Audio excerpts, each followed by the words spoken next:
Hello, I'm Michael Lockley, and welcome to yet another session of Motivation, Unscripted Conversations from the Couch, where I choose topics related to motivation, unscripted, and chat about them. Today's session is part one of a session relating to emotional intelligence and how understanding EQ can boost and improve your motivation levels. Firstly, the difference between IQ and EQ. IQ obviously is fixed. IQ is a level of your intelligence. It allows you to get onto the playing fields, and if you have an average IQ and you're not seen as below average and dysfunctional, you are able to interact with society and you're seen as normal. The EQ aspect is more like a balance sheet. You can grow it and grow it and grow it depending on how much effort you want to put into your EQ. If you look at a number of surveys across the world, thousands of CEOs and organizations indicate that their success and the motivation of their employees and themselves really relates to the EQ component, emotional intelligence, and not the IQ. As I said, IQ allows you to get onto the field to play. EQ makes you the better player and the more successful one. And I cannot underestimate how important it is to understand what EQ is about and how you can manage it yourself in order to continue growing your own motivation. There are 6 basic dimensions to emotional intelligence. 3 refer to your self dimension, which is your inner self. And then there are 3 that refer to your outer dimension or your social dimension. Just very quickly, I'm going to give the titles, and in this session we're going to look at the inner dimension.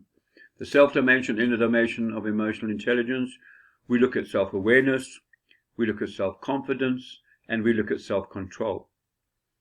In terms of the outer dimension or social dimension of self-awareness, we'll be covering empathy, motivation in itself as a aspect, and then social competency. Let's just look at emotional intelligence from an internal perspective. And EQ is not a soft skill. It really is a skill that you need to be aware of, be able to manage for your success. It also doesn't mean that we aren't allowed to emote. We just need to be able to understand what is the emotion we're going through and control it. I've always said that it's on a spectrum, and if you are suicidal, that really is the wrong end of the spectrum. If you are angry, that's the other end of the spectrum, and you need to manage your emotions in between those 2 very severe ends of the spectrum.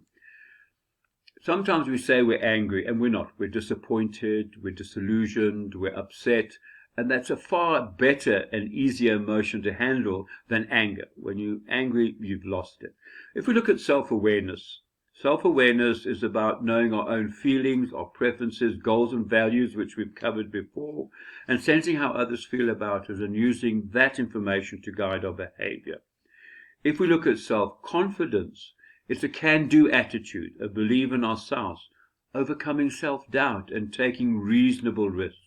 It's being assertive and not aggressive. We all have the right to be heard.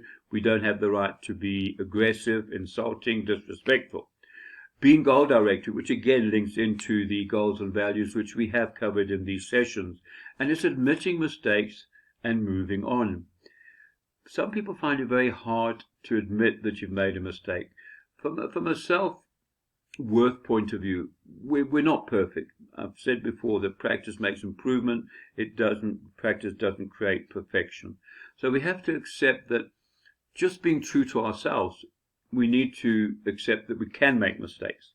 And that doesn't mean groveling in a work environment or in personal relationships. It's just accepting that I've done wrong, clearing the air and moving on. And then the other dimension in terms of self-dimension, inner self, is about self-control. Dealing with our stress, making time out to find the areas that de-stress us. It could be hobbies, it could be the gym, writing, whatever it is. We need to understand that we'll always have stress. And people who say to me that they love stress, I think, they're smoking socks. We all have stress levels. I don't think our bodies are tuned into continuously high levels of stress. We need to find outlets. So some of us do manage, I accept, stress better than others, but we need to then be conscious of the fact that we live in a stressful world. We're often in stressful positions, relationships, and we need to have outlets where we honor ourselves and spend time with ourselves.